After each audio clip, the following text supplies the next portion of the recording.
My Sokeefe short story finale by Iris Winters. Hello. So this finale has been long overdue, but before I get into that, I need to be honest. I have not touched KOTLC since Flashback, which I stopped around a year ago.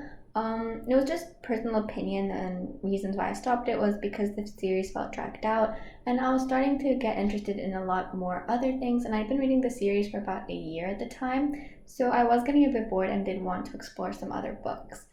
I do plan on going back to it, however, I am reading a lot of other things at the moment. I still love KOTLC, and it'll always hold a special place in my heart because it's what inspired my love of writing.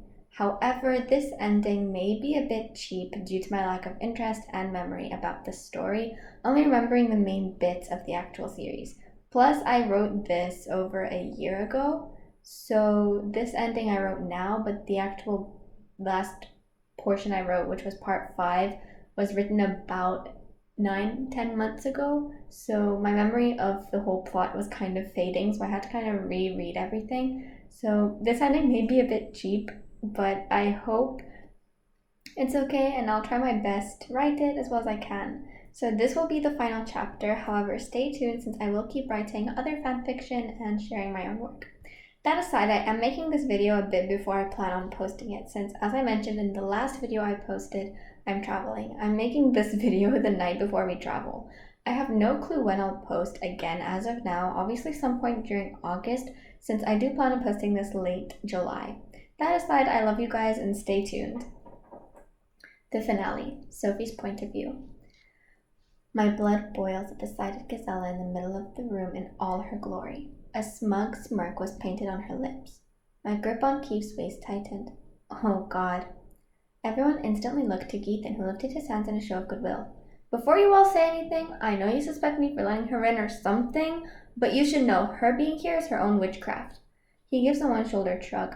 For once he's right. I am here of my own methods. Cut to the chase. What do you want? She smiles.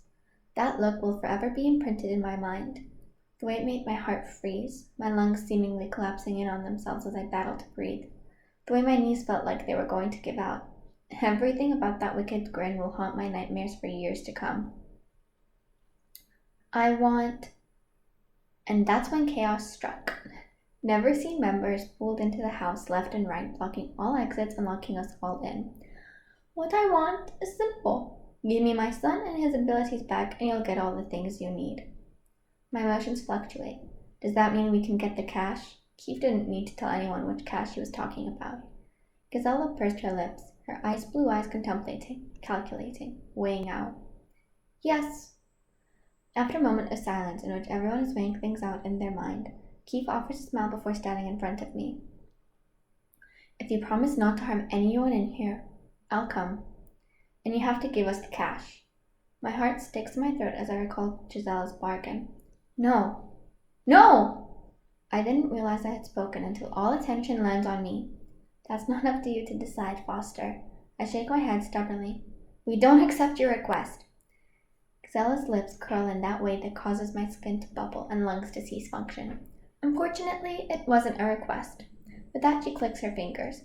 2 of the hooded never-seen members wrap their hands around Keith's upper arm. I channel all the hatred and anger and pain I can, wrapping the black and red threads into a seed that I pictured sprouting within the 2 members clinging on to Keith. Within a second of them touching Keith, they crumpled to the floor, writhing in pain. Guilt hammered at my ribs, but I shoved it down. Now was not the time for that. If you put up resistance, you'd be making this harder, Gisela warned. A patient smile tugged at my lips. Sophie, Forgel hissed. I know what I'm doing. I fixed a cold stare at Gazella. Bianna and Dalla, please vanish and attack any never-seen members who make a move towards Keith. Dex, prepare any and all weapons and acids you have in the case we need them. Tam and Lynn, prepare any attack you see fit. After sending the orders out, I tugged Keith behind me. Sophie, let me go, he whispers under his breath. She's planning something. A whisper so quiet only I could hear. I won't lose you. It's better if you let me go. She clearly needs me for her grand plan. Let me go and find out things and stop this once and for all. I won't. I don't have time for this. I will ask once more. Hand over my son, and no one gets hurt. It would be a shame for this place to be reduced to ashes, along with everyone in it. I grit my teeth. What do I do? The question pounded at my mind, a headache rising. I can't selectively teleport everyone. These are all my allies. Let Keith go. Trust him. I only realized it was everyone's voice when I catch them while staring at me.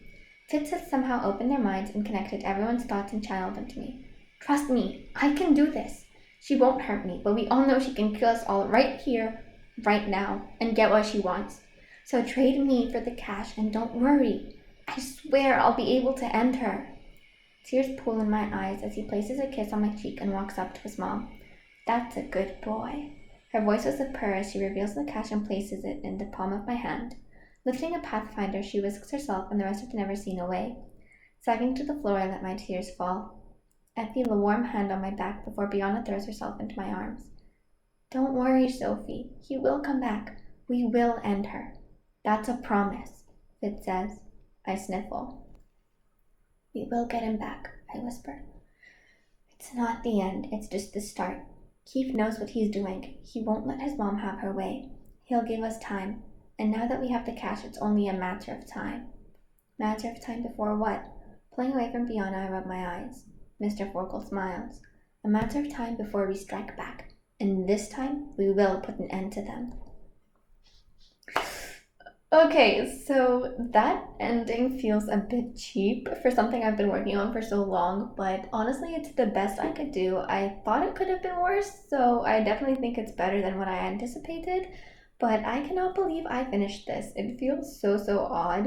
I hope I did it justice and you guys enjoyed the ride as I updated it.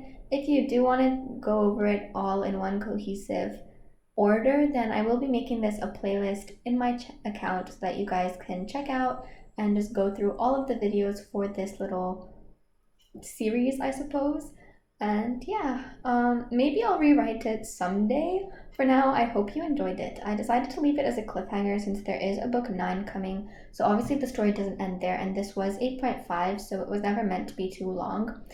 So I love you all so much, and thanks for seeing this through with me. You guys are amazing. Stay tuned for the next video. Again, as I'm posting this right now, it's towards the end of July, but I am recording this the night before I travel, which is the 12th. So I actually have no clue what I have planned next yet. I still need to go over things, but it will be incredible, I hope. So stay tuned, and I love you guys so much. Stay safe and have an amazing summer or start of the semester wherever you are.